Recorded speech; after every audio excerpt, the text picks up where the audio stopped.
갈 수 있는 나라, 가야 하는 나라. 날짜를 잘못 쓴 것 같죠? 저희가 지난주에 함께 예배드린 제목입니다. 우리 성도님들께서 한 주일 동안 갈 수 있는 그 하늘나라, 우리가 가야 하는 그 하늘나라 많이 생각하셨습니까? 그 하늘나라를 많이 그리워하셨나요? 그 하늘나라를 사모하셨습니까? 네. 저는 한 주일 동안 생활하면서 어서 속히 내가 하늘나라에 합당한 사람으로 변화됐으면 좋겠다. 어떻게 저의 모습 속에서 그러한 변화의 모습이 보이십니까? 좀 이렇게 환하게 아무 이기심 없고 죄의 흔적이 없는 그러한 모습으로 우리 모두 거듭나게 되기를 간절히 바랍니다. 갈 수 있는 나라, 가야 하는 나라로 지난주에 함께 말씀을 나눴는데요. 어떤 성도님께서 이렇게 말씀하시는 거예요. 오늘 말씀 매우 간단하고 짧고 좋았습니다. 이렇게 말씀하시는 거예요. 저는 이렇게 해석했습니다. 너무 우리가 익숙하게 들어왔던 얘기, 우리가 뻔히 잘 아는 얘기, 그 설교를 해줘서 감사합니다라고 이렇게 저는 듣게 되었습니다. 너무나 기초적이고 너무나 당연한 얘기이지만 우리의 삶 속에서 너무나 자주 잃어버리는 주제이기 때문에 이 주제로 함께 성도님들과 다시 한번 은혜 받게 되기를 간절히 바랍니다. 하늘나라 가야 될 사람이고 하늘나라 가기 위하여 함께 이 자리에 모이신 우리지만 때때로 우리가 이 세상을 살아가면서 하늘나라를 잊어버립니까? 그 하늘나라와 상관없는 사람처럼 때때로 살 수도 있다라는 것입니다. 이러한 것들이 우리 재림신앙의 아주 기초적이고 중요한 기둥이 되기 때문에 잊지 않기 위해서 이러한 것들을 다시 한번 살펴보는 것입니다. 제가 한 영상을 보여드리도록 하겠습니다. 이 이야기는 마태복음 7장에 나오는 반석 위에 지은 뭐가 있어요? 집이 있고요. 모래 위에 지은 뭐요? 집이 있습니다. 그 성경절이 딱 떠오르는 그러한 이야기입니다. 이 이야기는 실제 있었던 일이에요. 작년에 중국에서 있었던 그러한 이야기입니다. 일입니다.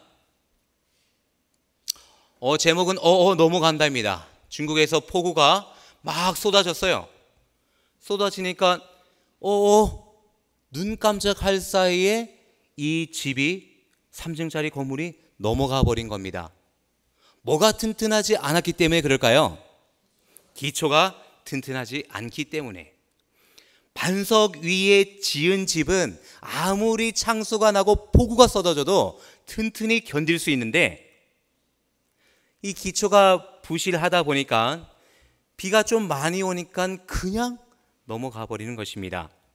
기초가 중요합니까? 이 튼튼한 기둥이 중요합니까? 오늘은 성도님들과 함께 우리 신앙의 기초와 기둥이라는 제목으로 함께 은혜를 나누고자 합니다. 우리 신앙이 어떠한 신앙입니까? 우리 신앙. 이 세상에 신을 믿는 사람들이 많이 있는데 우리가 가진 우리 신앙, 어떤 신앙이에요? 어떤 신앙입니까? 네? 재림신앙. 맞습니다. 재림신앙입니다. 그러니까 이 제목을 재림신앙의 기초와 기둥이라고 하면 더욱더 좋을 것 같습니다. 어떤 신앙이요? 재림신앙. 재림을 기다리고 재림을 사모함으로 이 세상에서 모든 악과의 싸움을 이겨내는 그러한 재림신앙, 승리하는 신앙, 그 신앙의 기초와 기둥에 대해서 함께 살펴보기를 원합니다. 제가 오늘 오전부터 해서 저기 경북 예천을 이렇게 다녀오게 되었습니다. 이렇게 서울로 돌아오는 길에요, 오늘 저녁에 말씀이 있기 때문에 빨리 돌아오기를 원했습니다. 그래서 불이 나게 달려가지고 막 오는데요, 동서울로 진입하기 전에 뭐가 있냐면요, 제1중부가 있고 제2중부가 있습니다. 근데 그 진입하기 전에 여러 편말이 있었어요. 제1중부 그 도로 공사하고 있는 관계로 길이 많이 밀릴 수도 있으니 제2중부로 가시면 훨씬 빨리 갈 수 있겠다라는 그러한 편말을 여러 군데 세워놨어요. 그래서 제가 운전하면서 그 글씨를 읽었습니다. 아직까지 시력이 좋은 것 같습니다. 그 글씨를 읽고 나서 그래, 제2중부로 가야지 빨리 갈 수 있겠구나. 그러고는 제2중부 하고 이렇게 운전을 하고 왔습니다. 그런데 저의 내비게이션은 실시간으로 교통 상황을 알려가지고 이렇게 알려주는 그러한 내비게이션인데요, 이 갈림길에서 제1중부와 제2중부 이 갈림길에서 내비게이션은 제1중부로 이렇게 저를 가라고 가리키는 겁니다. 제가 어디로 갔을까요? 제1로요? 야, 그랬으면 제가 좀 빨리 올 수 있을 법 했는데요. 이 내비게이션이 왜 이러지? 분명히 편말은 제1중부는 뭐 한다고요? 도로 공사를 한다고 제2중부로 가는 것이 훨씬 빠르다고 했는데 저는 그 내비게이션 말을 무시해버렸습니다. 그리고 제가 읽고 아는 대로 제2중부로 갔어요. 들어서자마자 저는 후회를 했습니다. 비가 갑자기 막 쏟아지는 거예요. 서울에는 오지 않았죠. 거기는 막 비가 엄청나게 쏟아지더니 사고가 난 것 같아요. 입구부터 쫙 밀리는데요, 거기서 1시간을 소비하게 되었습니다. 빨리 올라다가 제가 거기 들어서자마자 후회를 했습니다. 왜 내가 내비게이션 이 아가씨의 말을 듣지 않았던 거. 그러면서 저는 그러한 생각을 했습니다. 하나님께서는 매 순간순간마다 실시간으로 나에게 말씀하고 계신다. 이 길이 정로이니 이 길로 행하라. 하나님께서는 우리에게 이 성경 말씀을 통하여 말씀하고 계십니까?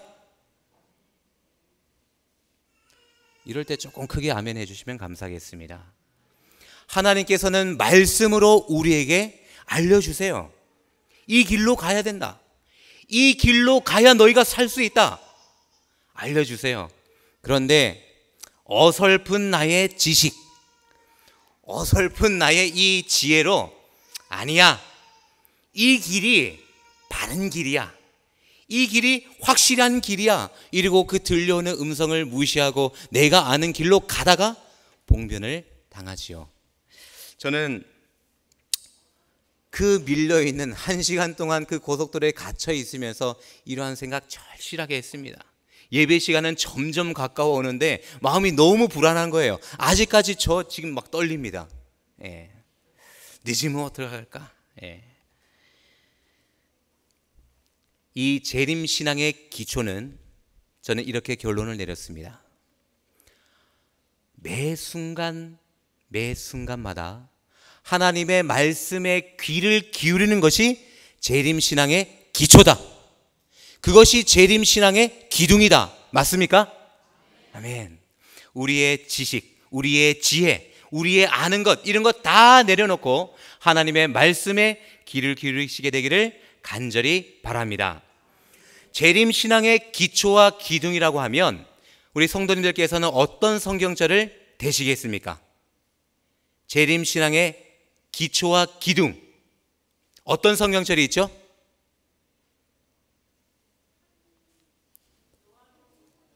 요한복음 3장 16절. 감사합니다. 또요? 그것이 될 수도 있지만 제가 적은 건 아니에요. 또 어떤 게 있을까요? 재림신앙의 기초와 기둥. 큰일입니다. 제가 지난 안식일 날 우리 청년들과 함께 예배를 드리면서요, 우리가 다른 교회가 아닌 이 재림교회, 수천 교회가 있잖아요. 그 교회가 아닌 이 작은 이 재림교회에 있다는 것이 행복합니까? 라고 물었더니요, 청년들이 행복하대요. 이 재림교회 안에 있다는 것이 특권이라고 생각한다고 합니다. 그렇다면 이 재림신앙의 그 기초가 되고 기둥이 되는 그 성경절은 무엇일까요? 우리 성도님들께서 재림신앙을 외쳐오셨고 재림신앙을 하고 계신데 그 성경절이 과연 무엇이란 말입니까? 아까 지사님께서 요한복음 3장 16절, 다른 성도님들 지금 없으신가요? 요한계시록 22장, 요한복음 14장 1절로 3절. 예, 좋습니다. 우리 성도님께서 말씀하신 그 성경절이 다 맞습니다. 그러나 저는 이 정답을요, 예언의 신 각 시대의 대쟁투 제23장 첫 부분에서 이것을 발견하게 되었습니다. 우리 다 함께 다니엘 8장 14절을 읽도록 하겠습니다. 시작. 그가 내게 이르되 2300주야까지니 그때의 성소가 정결하게 함을 입으리라 하였느니라. 익히 읽어보신 그런 말씀인가요? 우리 학생들 이 성경절 들어본 적 있나요?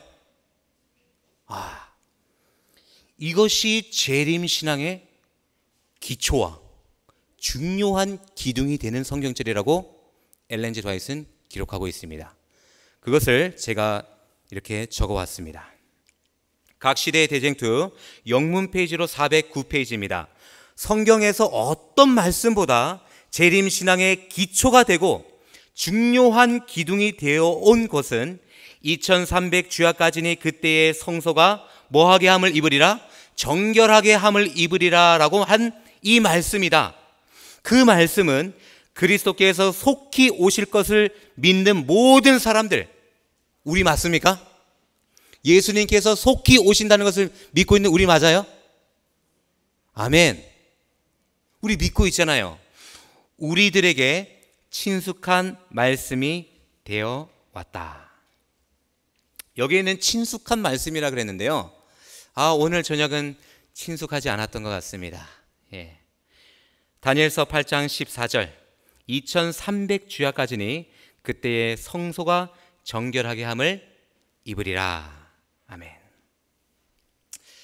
그런데 좀 이상하지 않습니까? 신앙의 기초와 기둥이 될 수 있는 다른 말씀들이 얼마든지 많이 있어요. 그런데 왜 우리의 선배들은 이 말씀으로 재림신앙의 기초와 기둥으로 삼았을까요? 그리스도인이라면 정말 사랑하고 암송하는 요한복음 3장 16절이 있어요. 우리가 재림의 허락이라고 부르는 요한복음 14장 1절로 3절이 있습니다. 예수님이 승천하시기 전에 제자들에게 볼지어다 내가 세상 끝날까지 너희와 뭐 하겠다고요? 항상 함께 있으리라. 이런 약속의 말씀도 있습니다. 종교개혁의 주제 성경절이었던 오직 의인은 무엇으로 살리라? 믿음으로 말미암아 살리라. 이러한 무수한 좋은 성경절, 신앙의 기초가 될 만한 성경절이 있는데 왜 이 요한복음 다니엘서 8장 14절 이 말씀이 재림신앙의 기초와 중요한 기둥이 되었을까요? 이러한 좋은 말씀이 있지만 하지만 하나님께서는 재림 운동에 참여한 자들을 인도한 그 말씀, 그래서 그들의 신앙의 기초와 중요한 기둥이 된 그 말씀이 다니엘서 8장 14절입니다. 1844년 10월 22일 어떤 일이 있었습니까? 대실망이 있기 전에도 그랬고 실망을 경험한 이후에도 마찬가지였습니다. 이 성경절은 재림신앙의 기초와 기둥이 되었던 그 말씀입니다. 이 말씀 때문에 실망했던 사람들이 이 말씀으로 다시 일어남으로 시작된 남은 교회가 제7일 안식일 예수 재림교회, 우리가 속해 있는 이 교회가 아니겠습니까? 그러므로 여전히 다니엘서 8장 14절은 재림신앙의 기초가 되고 기둥이 되는 말씀이며, 저와 여러분의 신앙의 기초와 중요한 기둥이 되어야만 하는 그러한 말씀인 것입니다. 아멘. 다시 한번 우리 성도님들께 한번 여쭤보겠습니다. 재림신앙의 기초와 중요한 기둥이 되는 성경절, 그것은 무엇입니까? 라고 묻는다면 우리는 어떻게 대답할 수 있을까요? 다니엘서 8장 14절, 2300주야까지니 그때의 성소가 정결하게 함을 입으리라. 이렇게 쫙 외워주시면 이분이 진정한 재림신앙인이구나 라고 생각할 것입니다. 예수님께서 이 땅에 오셨어요. 나사렛에서 이 땅에 성육신 하셔서 아버지를 도와서 이렇게 열심히 일하는 모습입니다. 예수님께서 이 땅에서 이루고자 하셨던 그 일, 십자가상의 그 예수님 우리가 믿습니다. 예수님께서 부활하신 그 예수님도 우리가 믿습니다. 승천하신 예수님 우리가 믿어요. 다시 재림하실 예수님도 믿습니다. 그 전에 어떤 예수님이 계세요? 이 그림을 보시면 뭐죠?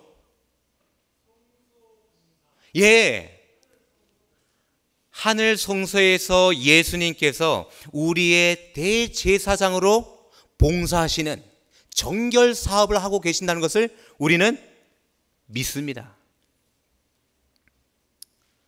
일반 개신교인들도 이 성육신하신 아기 예수님 믿습니다. 십자가에 달려 돌아가신 그 예수님 믿어요. 부활하신 예수님 믿습니다.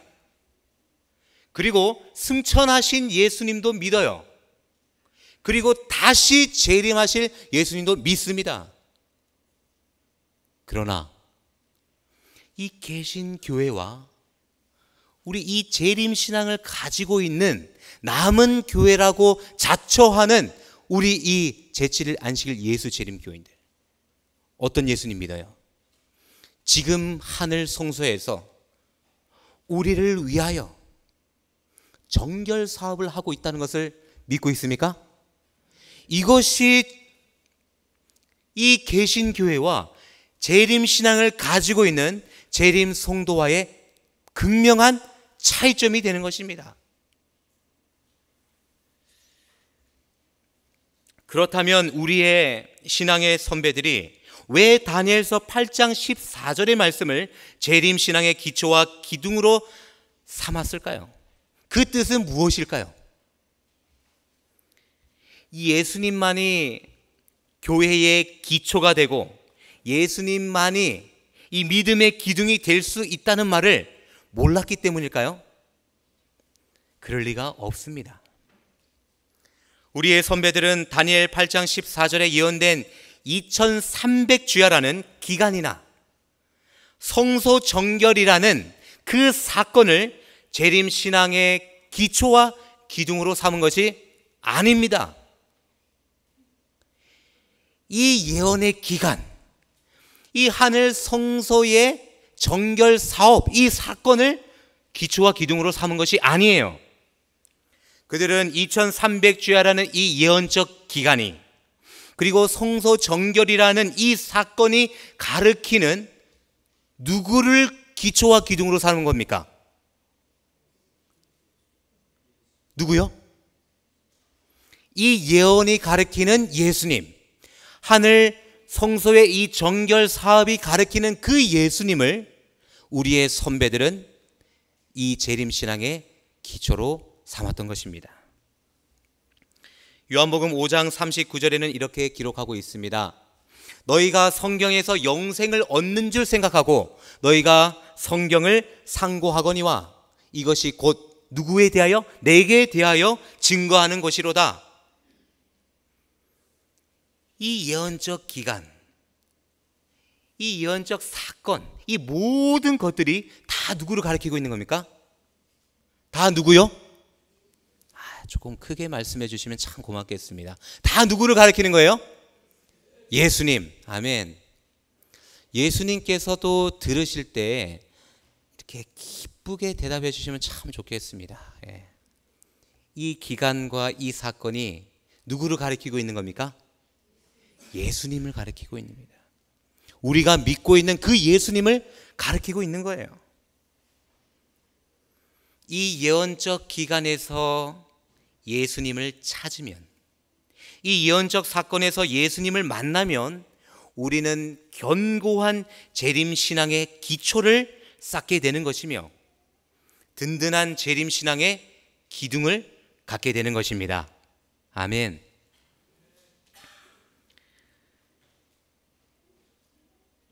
이 사건과 이 기간이 그들의 기초와 기둥이 아는 것을 우리는 알 수 있습니다.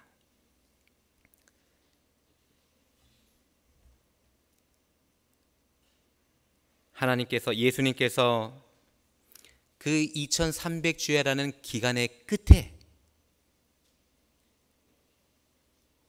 우리를 위하여 이 성소를 정결하게 하시는 그 예수님을 만나고 그 예수님을 재림신앙의 기초와 기둥으로 삼았던 것입니다. 그렇다면 2300주야의 그 끝에 성소를 정결하게 하는 사업이 있다고 했는데요. 그렇다면 과연 성소는 무엇일까요?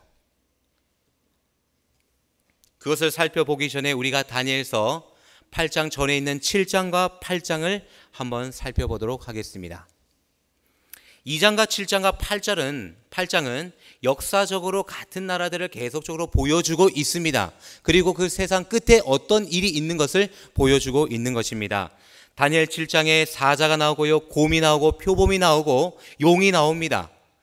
무서운 짐승이 나오죠. 그리고 그 10뿔 달린 그 짐승 중에서 작은 뿔이 도래하는 것을 우리가 볼 수 있습니다. 그리고 다니엘 8장도 마찬가지입니다. 사자의 그 나라는 없지만 수양이 나오고 수염소가 나오고 그 다음에 그 작은 뿔이 나오는 것을 우리는 살펴볼 수 있습니다. 근데 이 작은 뿔이 7장과 8장에서 아주 무서운 일들을 합니다. 7장에서는 하나님, 지극히 높으신 하나님을 대적하고요, 하나님의 백성을 괴롭게 하고 하나님이 정하신 때와 법을 뭐 하는 거예요? 변개하려는 막 그런 일들을 하는 것입니다. 8장에서는 이 작은 뿔이 하나님의 성소를 계속적으로 공격하는 거예요. 매일 드리는 제사를 폐하여 버리고 하나님의 예수님께서 하늘 지성소에서 하시는 그 정결 사업을 계속적으로 방해하고 그것을 묵살시키려는 작은 뿔의 행위인 것입니다. 이 작은 뿔에 이 악행들이, 이 만행들이 언제 끝나게 될 것인가 묻게 될 때 다니엘서 7장과 8장에는 그 답이 정확하게 우리에게 보여주고 있습니다. 7장에서는 이 작은 뿔의 세력이 언제 약해진다고 했습니까? 다니엘 7장 26절에 보면요, 이렇게 기록하고 있습니다. 심판이 이르러 올 때, 심판이 이르러 올 때 이 작은 뿔의 힘이 약해지는 것입니다. 그리고 다니엘 8장에는요, 우리 다 함께 한번 보시겠습니다. 다니엘 8장 13절입니다. 내가 들은즉 거룩한 자가 말하더니 다른 거룩한 자가 그 말하는 자에게 묻되 이상에 나타난 바 매일 드리는 제사와 망하게 하는 제약에 대한 일과 성소와 백성이 내어준 바 되며 짓밟힐 일이 어느 때까지 이룰꼬 하매, 이게 13절의 이야기입니다. 그리고 저희들이 읽은 14절의 말씀, 그 말씀이 이겁니다. 그가 내게 이르되 2300주야까지니, 이 작은 뿔이 만행을 저지르는 것이 2300주야까지니, 그때에 뭐 한다고요? 성소가 정결하게 함을 입으리라. 그렇다면 이 7장에 나오는 심판, 8장에 나오는 성소 정결 같은 뜻일까요? 이 작은 뿔의 이 세력의 그 만행이 그쳐지는 이때 그 가리키는 심판과 성소 정결 같은 뜻일까요? 같은 뜻인 것입니다. 하늘 그 성소를 정결하게 하시는 그 사업이 7장에서는 심판, 어떤 심판이에요? 악인들의 심판, 어떤 심판이에요? 재림 전에 있는 심판입니까? 재림 후의 심판입니까? 재림 전에 있는 심판, 즉 성경에 나와 있지는 않지만 어떤 심판이라고 해요? 조사심판. 조사심판. 다시 말해서 이 조사심판과 하늘 성소의 정결 사업은 동일한 이야기인 것입니다. 이 심판을 통하여 하늘 성소를 지금 정결하게 하고 있다는 것입니다. 아멘. 우리는 지금 조사 심판의 이 시대에 살아가고 있는 겁니다. 조사 심판. 예수님의 재림 전 심판. 작은 뿔 존재도 뭐 이런 악행의 만행들이 끝나는 그때 심판. 그렇다면 이 성소 정결이요 언제 시작된다고요? 성소 정결이 2300주야까지니 그때에 뭐 한다고요?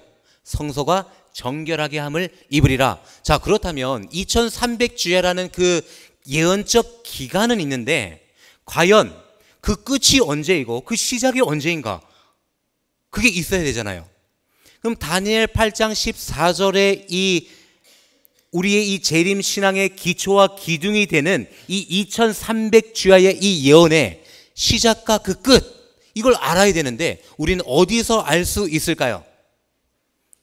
그것이 여기 지금 적혀 있는 다니엘 9장에 나와 있는 말씀입니다. 다니엘 9장 23절 24절 이렇게 기록합니다. 그런즉 너는 이 일을 생각하고 그 이상을 깨달을지니라. 내 백성과 내 거룩한 성을 위하여 70일에로 기한을 뭐하였나니? 정하였나니. 예, 이 말을 통하여 정하였다. 이것은 떼어내다, 잘라내다. 이 긴 2300주야라는 예언적 기간 안에서 이 70일에를 떼어온 것입니다. 그래서 2300주야의 그 기산점을 언제부터 시작하게 될 것을 찾아내게 되는 것이죠. 예. 그렇습니다. 이렇게 다니엘서는 계속적으로 이어지고 있는 것입니다. 그렇다면 이 성소가 정결하게 함을 입는다고 했는데 과연 성소는 무엇일까요? 성소란 무엇인가? 성소가 무엇입니까? 이 성소는 우리의 인류의 시조였던 아담과 하와가 죄를 범하자마자 바로 시작된 예수님의 사랑의 그 제도 장치입니다. 이 성소는 하나님께서 이 죄를 어떻게 처리하시는지를 보여주는 우리에게 한 구속의 역사를 보여주고 있는 것입니다. 아담과 하와가 죄를 짓고 나서 바로 시작된 이 제사, 이것이 성소의 시작이 된 것입니다.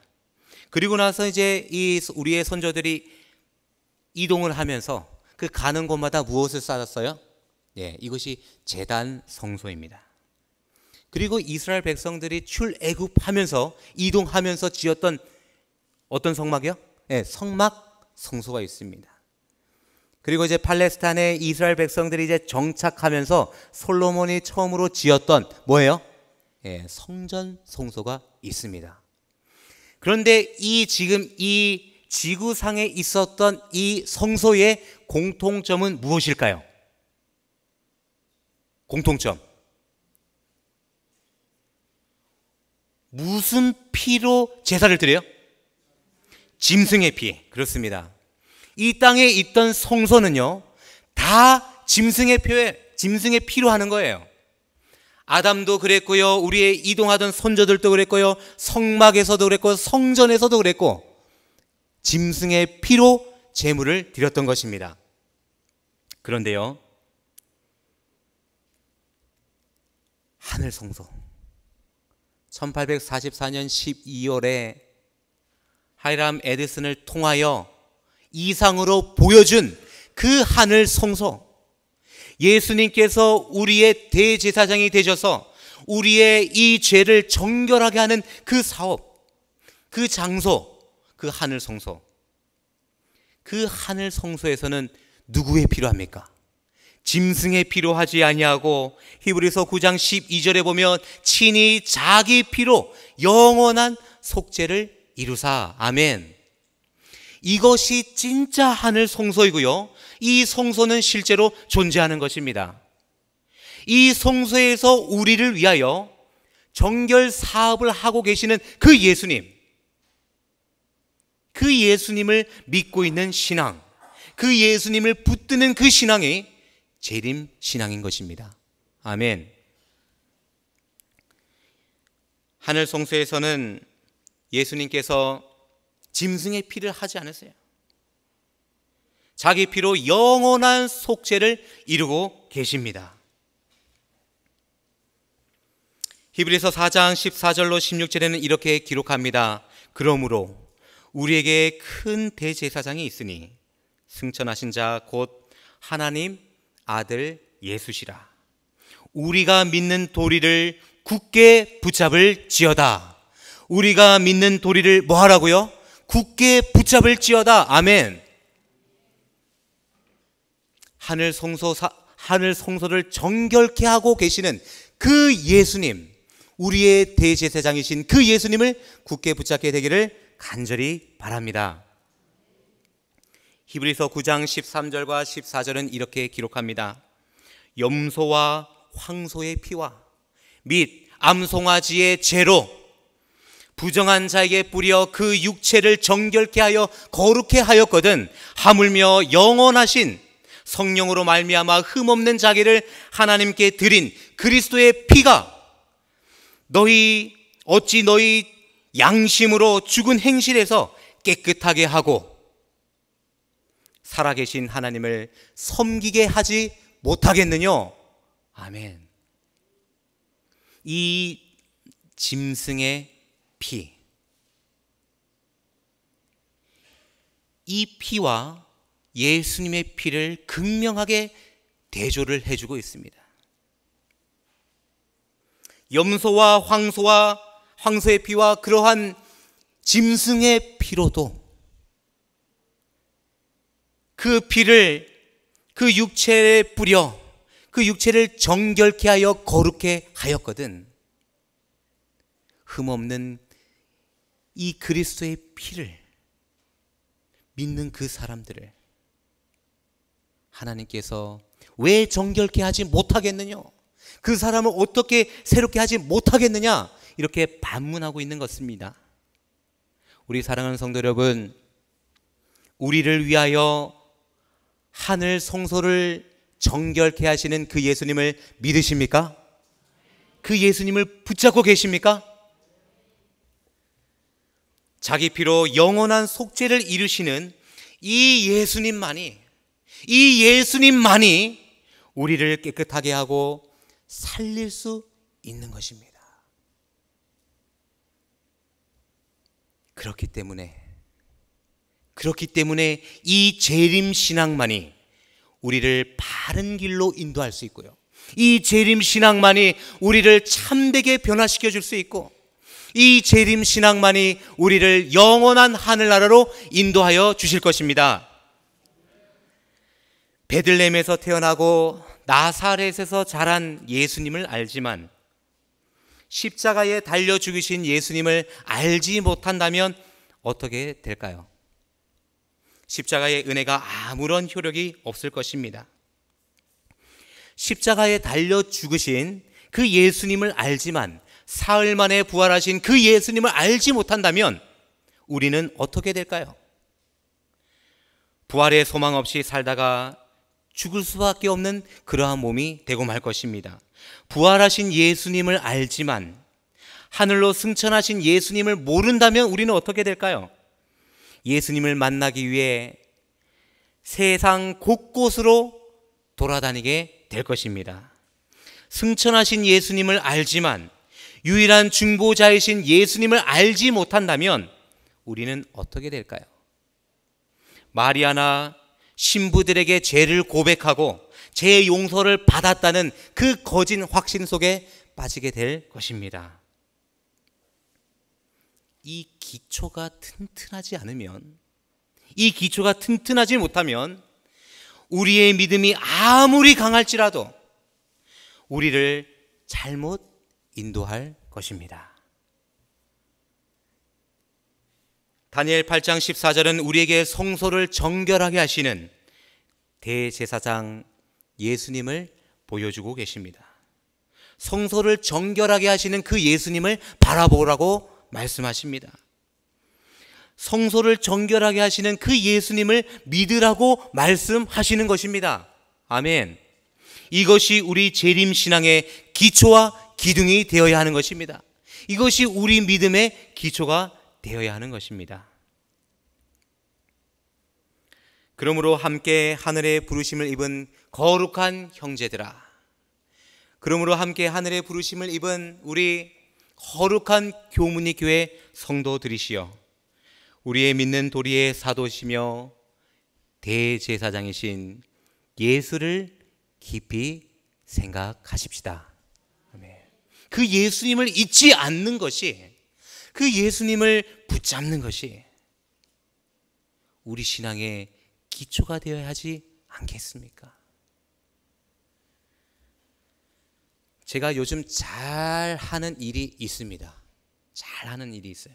오늘도 정말 막 바쁜 가운데서도 이것만은 꼭 했습니다. 무엇일까요?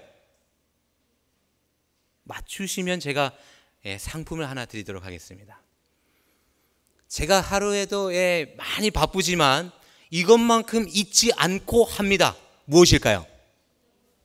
네? 기도, 말씀, 또 뭐가 있을까요?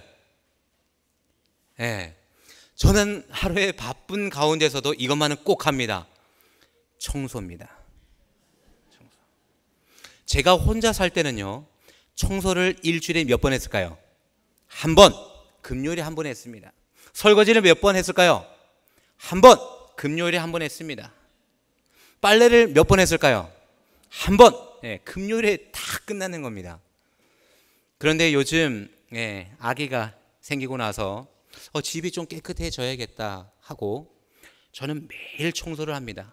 오늘 굉장히 좀 바쁜 하루를 보냈는데요, 오늘도 잊지 않고 청소를 깨끗이 했습니다. 저희 아내가 깜짝깜짝 놀라는 겁니다. 청소를 잘 안 하던 사람이 청소를 막 하니까요. 근데 저는 요즘 청소를 매일매일 하면서 드는 생각이 있습니다. 이 청소를 열심히 깨끗이 하는 것이 현재 예수님께서 하시고 있는 그 사역에 동참하는 것이다. 맞습니까? 우리 모든 성도님들 청소 깨끗하게 하시게 되기를 간절히 바랍니다. 이 말씀이 아멘 하시면 안 되죠. 청소를 우리는 깨끗하게 해야 돼요. 예수님은 이 땅에 계실 때 이 지상 교회를, 성전을 2번이나 대청소하셨어요. 그렇죠? 그리고 그 예수님께서 지금은 하늘 성소를 정결하게 하시고 계십니다. 그 예수님께서 지금 청소를 하고 계신데 저희가 가만히 있어서 되겠습니까? 우리도 청소를 해야 됩니다. 그 어떤 청소보다, 어떤 청소요?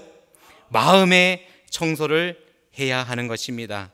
그것이 진짜 청소입니다. 우리의 마음을 정결케 하는 그 청소. 우리의 마음은 하나님의 거하시는, 성령이 거하시는 뭐예요? 전이다, 성소다.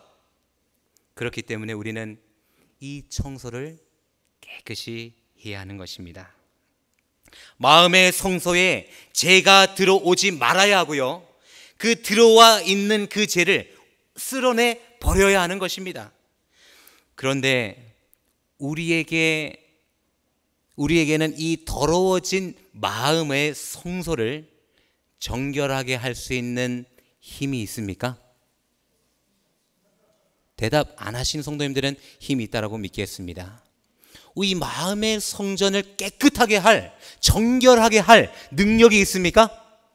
없습니다. 우리는 어떻게 해도, 아무리 열심히 해도 우리의 마음의 성전을 깨끗하게 할 수가 없어요. 그렇기 때문에 우리의 대제사장이신 하늘 성소를 정결케 하시는 그 예수님이 필요한 것입니다. 그 예수님을 믿고 있는 것이 재림 성도들인 거예요. 우리예요. 이것이 다른 교회와 우리 교회가 다른 극명한 사실인 것입니다. 이 바른 예수님을 만나고 이 바른 예수님을 우리가 알게 될 때 우리의 마음의 성전 또한 정결하게 될 것을 저는 확신합니다. 그래서 우리가 변화되지 않습니까? 제가 작년 봄입니다. 교회를 이렇게 오려고 이렇게 딱 하는데요, 계단을 올라오고 있었는데 어떤 한 여인이 이 교회 앞에 있는 은행나무, 그 앞에서 막 우는 거예요. 그 나무 앞에서 막 우는 겁니다. 왜 저럴까? 막 울다가 막 얘기를 해요. 요즘 보통 이렇게 이어폰을 많이 끼고 하기 때문에 통화를 하나 보다 라고 생각을 했어요. 근데 뭔가 좀 이상해서 제가 가만히 쳐다봤습니다. 전화도 아니에요. 그냥 그 나무 앞에서 울고 그 나무와 대화를 하고 있는 거예요. 자기의 원통함을 막 풀고 있는 겁니다. 가만히 보니까 이분이 어떤 분이에요? 아프신 분이에요. 정상이 아니에요. 제가 그 모습을 보고는 이렇게 느꼈습니다. 아무리 그 은행나무한테 자기의 마음의 그 하소연을 다 한들 그 나무가 꿈쩍을 합니까? 그 나무는 그 여인을 도와줄 수가 없어요. 아무리 그 앞에서 울어도 이 나무는 그 사람을, 그 여인을 위로해 줄 수 없는 것입니다. 저는 그 모습을 보면서 이런 생각을 하게 되었어요. 우리가 믿는 그 예수님이 이 여인이 지금 생각하고 있는 이 나무처럼 우리가 착각하고 있지는 않는가? 우리는 바른 예수님을 붙잡아야 그 예수님께로부터 위로도 받고요, 그 예수님께로부터 변화를 받게 될 것입니다. 그 예수님께로부터 우리의 마음의 성전을 정결하게 함을 받을 수 있는 것입니다. 그러나 많은 사람들이 그 바른 예수님을 찾지 못하고 있어요. 왜냐하면 재림신앙의 기초와 기둥이 없기 때문입니다.